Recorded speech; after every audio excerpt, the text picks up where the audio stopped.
Now, I may not have a PhD next to my name, and I am going to admit to the whole world here that yes, I did have to take advanced algebra a second time. I think I got a D on it the first time, so I wasn't paying attention. Might have been focused on some other things. But in today's video, we are going to show you how the math is mathing on a $10 XRP potential. We're going to confront some XRP FUD head on. And I just want to say thank you to our community because I wouldn't have seen this and been able to make this piece of content without you guys commenting, hitting me up on Twitter and saying, hey, check out this video, Zach. What are your thoughts on this? I always lean into this. If you can't handle people pushing back, trying to poke holes in your argument or thesis, how strong is your position? And so I appreciate your feedback. I appreciate your comments. And I want to hear from you guys. What do you think of this guy's content? And then what do you think of my rebuttal, where we're going to show you that the math is mathin'. You don't have to have a PhD to see it or understand it. And in fact, that's why we put out the content that we do every day, to simplify these ideas and make it easy for everybody to understand their investments in XRP in the digital asset space. Let's get right on into it. Now, it's all love from me as we confront the FUD from Dana Love, this guy who I had never seen before. A bunch of people had tagged me in this content and asked for my thoughts. And so I appreciate you guys for bringing this conversation up. This is going to be very easy and simple for us to address. Everybody's predicting $10 XRP using the same three numbers. None of them hold up. And problem number one, he says, is the volume. Most XRP exchange volume is fabricated. The demand signal powering every $10 model, it isn't real. I agree. I agree that a lot of the volume on centralized exchanges is faked and spoofed. We've seen this come out in a couple lawsuits. We're very aware of this. But volume is not the metric that we're paying attention to.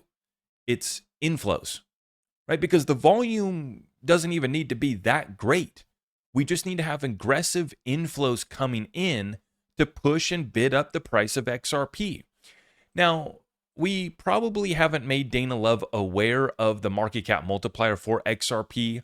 And so I hope that he goes and watches some of my content, or at least looks through some of the posts that I've put out on X on this matter.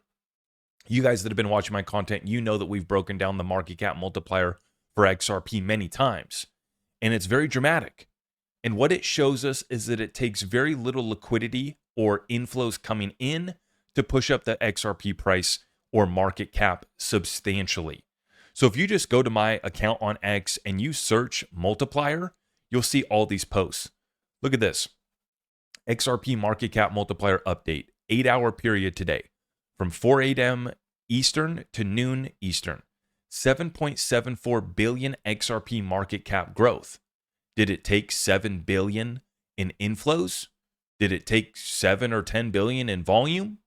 No, it only took 12.87 million. Once again, this is only 12 million of net inflows. So this accounts for all the selling too, right? This is inflows, outflows. What's the net? It was only 12 million of inflows to get 7 billion of market cap growth. That's a 601x market cap multiplier. Let's look at this example.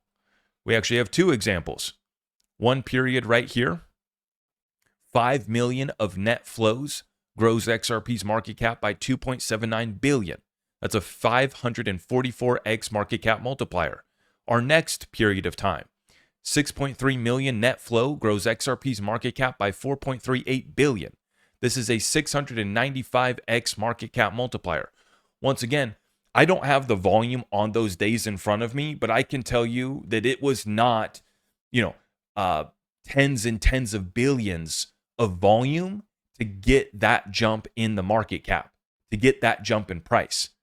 In fact, what I can show you and what I did show you guys, and we continue to show you guys repeatedly, is that literally 5 to 10 million coming into XRP aggressively can bid up the price so quickly that we see the market cap growing by a factor of 500x, 600x, 800x. And this is happening time and time again. This is not anomalies.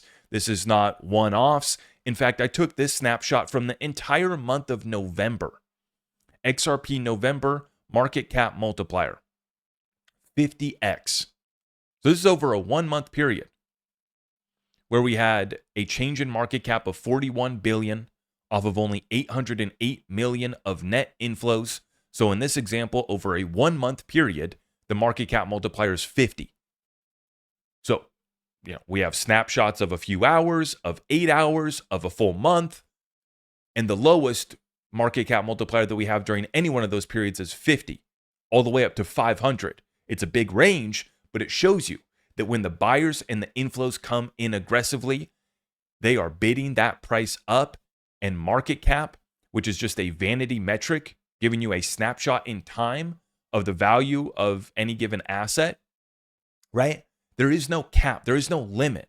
And volume is definitely not a metric that's going to limit how quickly and how high XRP can go. Now, obviously, we need that volume, and volume is going to bring in more liquidity and bring in more inflows, but we do not need to see like obnoxious amounts of volume to get XRP price to jump substantially.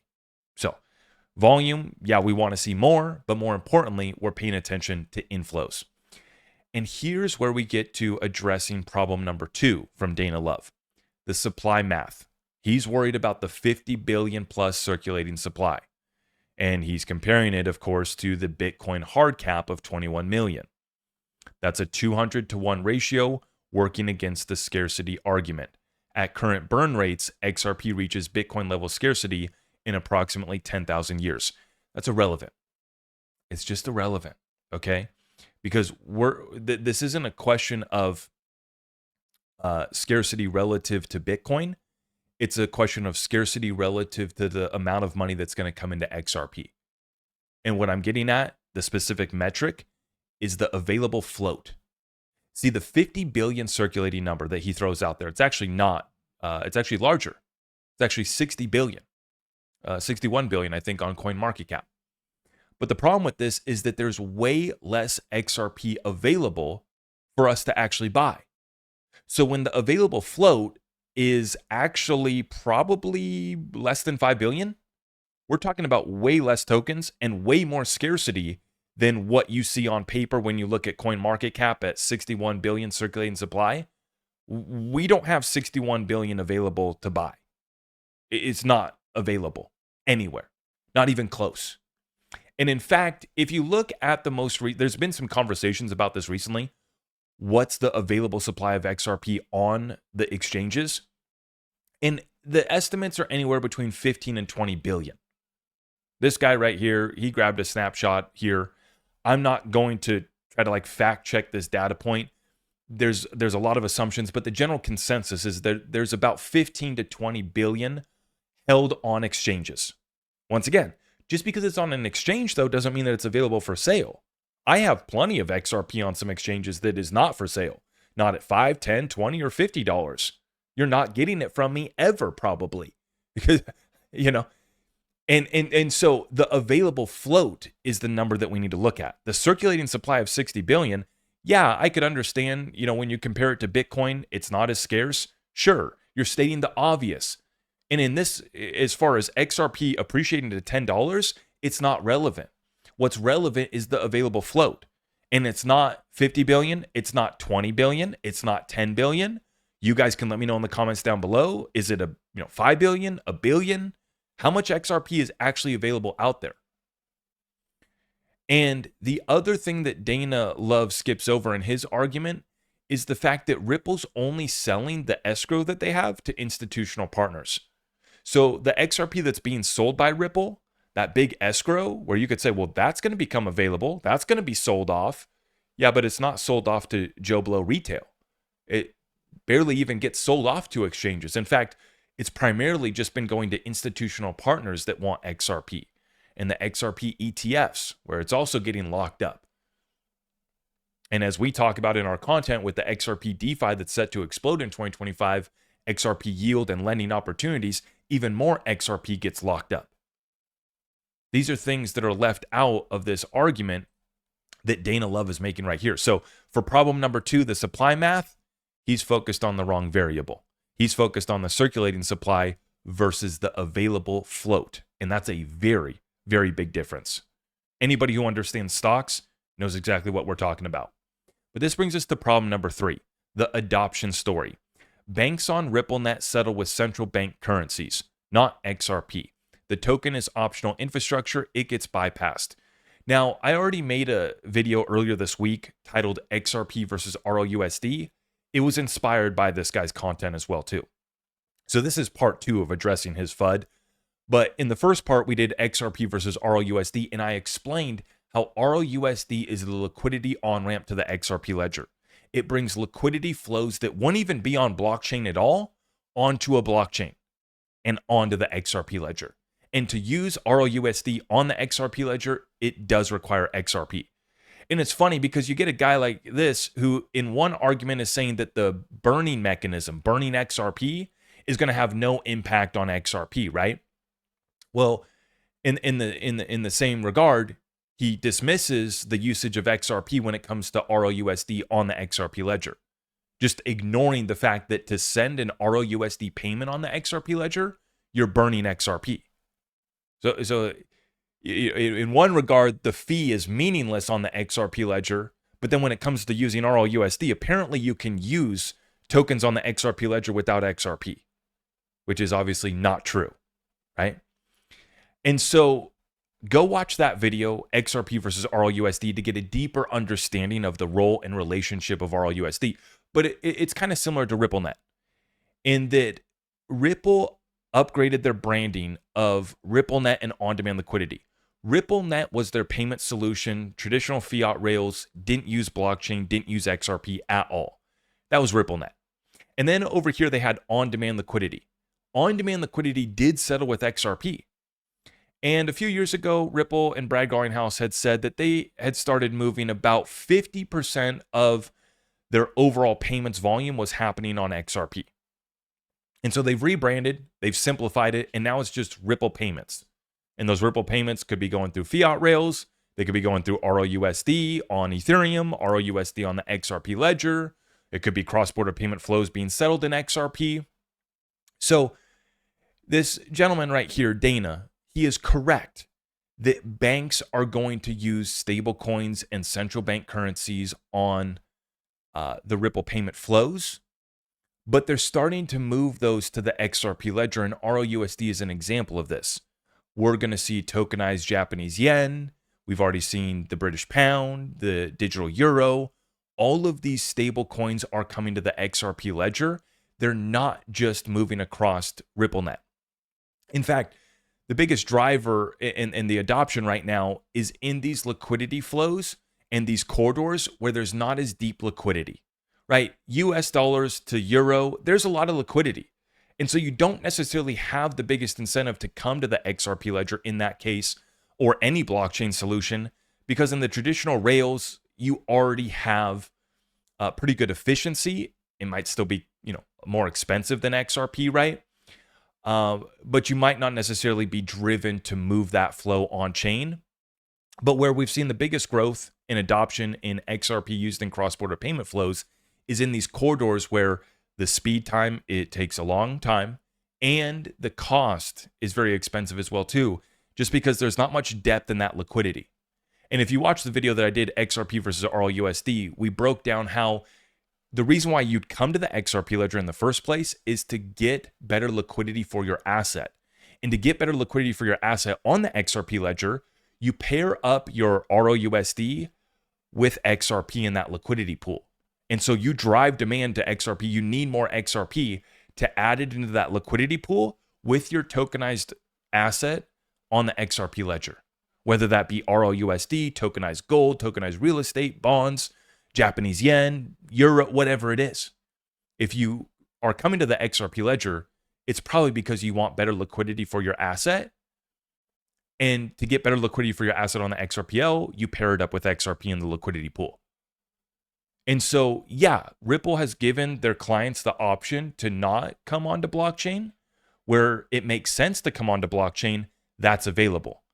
And as more and more see the benefits, the cost efficiency, the customer benefit, they ultimately will have to move to these rails eventually. But in the meantime, Ripple's holding their hand. And we argue that this actually is one of the benefits and will drive more demand to XRP is when you get more CBDCs, more stable coins, more RWAs, more tokenized assets on the XRP ledger, it is going to drive more demand to XRP, to $10 and beyond, most likely. And so we continue on with his thread. Ripple, the company, just hit a record valuation, and he better strap in because it's going a lot higher. XRP, the token, is down 30% from its cycle high. Correct. Yes, we have, been, shaken up. Our space has been scared, and there's been a big sell-off in the token. But when you look at the actual holders of the asset, the number of holders with over 10,000 XRP is at a record high. The wallets with over 10 million XRP is at a record high. So conviction is growing, and that is something that Dana Love skips over, and he does not include that data when he's trying to get his point across here that one party is winning here. It's not retail, it's Ripple. And oh yes, here comes the pitch. You saw it coming from a mile away. This is the pattern I documented in my little book. Institutional adoption that benefits the issuer, retail holders positioned as investors in something that routes value away from them. You were never the investor, you were the exit. And I would agree with Dana that that is true for a lot of blockchains, a lot of tokens, and the relationship with the issuer. That is not the case with XRP, though. Okay, and we've shown that time and time again. Ripple continues to reiterate that XRP is the heartbeat of Ripple, the North Star of Ripple. And if Ripple wants to increase their valuation as a company, being the largest holder of XRP, I mean, do we need a PhD to still do 2 + 2 = 4? Right? To increase their valuation, they're going to want to see a higher price of XRP. So in that regard, follow the incentives of Ripple. The incentive for Ripple is to see XRP value increase in a stable way, in a sustainable path, not pump and dump it, but see the value of XRP grow over time to $10 and well beyond that level. So we will continue to show you our $10 models, our $10 fundamentals, our $10 valuations, Dana. We're just getting started at a $10 XRP. I think we're going a lot higher. And we've shown, whether you go look at the multiplier, whether you go look at the real available float of XRP, right? And then you start to factor in the DeFi coming to XRP, XRP yield and lending. Start to factor in some of these variables. And we absolutely can show you the math for a $10 XRP. Some folks might even be able to suggest we can show you the math to get to much higher prices. Those might be aggressive assumptions, and that's why we keep it conservative over here. But we are absolutely going to confront the FUD anytime we get an opportunity to provide you more educational content on digital assets, XRP, and the greatest transfer of wealth in world history. We're going to take that opportunity. So I hope that you appreciate this update. Please help us out by liking this video, sharing it out far and wide. And if you guys want to check out our sponsor, I Trust Capital, real quick, this is now the one-stop shop solution for your digital assets, whether it be in the retirement product, the IRA, the premium custody account, or I'm really excited about this new one, the treasury accounts for your business, your nonprofit, your trust. They have it available for you. Get it in institutional grade custody. You can buy and sell, hold 85 plus cryptocurrencies and precious metals. And the big announcement that just hit too is they've added Zebeki, ZBCN, to their IRA product as well. Use my link down below to get the $100 funding bonus, and we'll see you guys in the next one. God bless you all. I am your host, Zach Rector. I really appreciate all of the love and support. If you want to support the channel, just remember that you can start by smashing that thumbs up for me, sharing this content far and wide, and everything else is at my website.